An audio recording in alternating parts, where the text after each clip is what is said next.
Hi friends, అందరూ ఎలా ఉన్నారండి? బాగున్నారా? నేను చాలా బాగున్నాను. అందరికి హ్యాపీ న్యూ ఇయర్ అండి. ఇవన్నీ నేను పెట్టిన మొక్కలే. మా ఇంటి దగ్గర అంత ప్లేస్ లేదు. సో నేనైతే మా నైబర్స్కి అయితే ఇలాగైతే ముగ్గులు పెట్టాను. ఫస్ట్ అయితే చిలకల ముగ్గు అండి. చాలా బాగుంటుంది. కలర్స్ అవి బాగా వేసుకుంటేనే.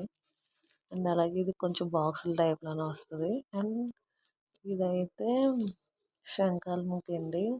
కనిపించడం అయితే కొబ్బరికాయలు కూడా. అండ్ మార్నింగ్ అయితే తలస్నానం అది చేశాను. ఇంకా జనవరి ఫస్ట్ అయినా ఏదన్నా మనం వండుకొని తినడం అయితే తప్పదు కదా. అందుకని అయితే సేమియా ఉప్మా అయితే సింపుల్గా అయిపోద్దని సేమియా ఉప్మా అయితే వండాను.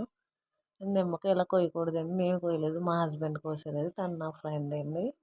మేమైతే అలా కొంచెం పిక్స్ అయితే తీసుకుంటున్నాము. అలాగే పిల్లలకి అయితే కేక్ అయితే పెడుతుందండి. అలా షేర్ చేసుకుని అయితే కేక్ అయితే తినేసాం. అండ్ అలాగే మన చిన్నప్పుడు అయితే గ్రీటింగ్స్ పంచుకునేవాళ్ళం కదండి. అలాగే పిల్లలకు కూడా మెమరీస్ ఉండాలనేసి అయితే తీసుకుని వెళ్ళి గ్రీటింగ్స్ అయితే కొంటున్నానండి. ప్లీజ్ నా వీడియోస్ కానీ మీకు నచ్చినట్లయితే లైక్ చేయండి. లైక్ చేసి సబ్స్క్రైబ్ చేసుకుంటే కొంత నాకైతే ఈ ఇయర్ అయితే నేను చాలా గట్టిగా అనుకుంటున్నాను బాగా చేయాలి వీడియోస్ అని అయితే. ప్లీజ్ సబ్స్క్రైబ్ చేయండి.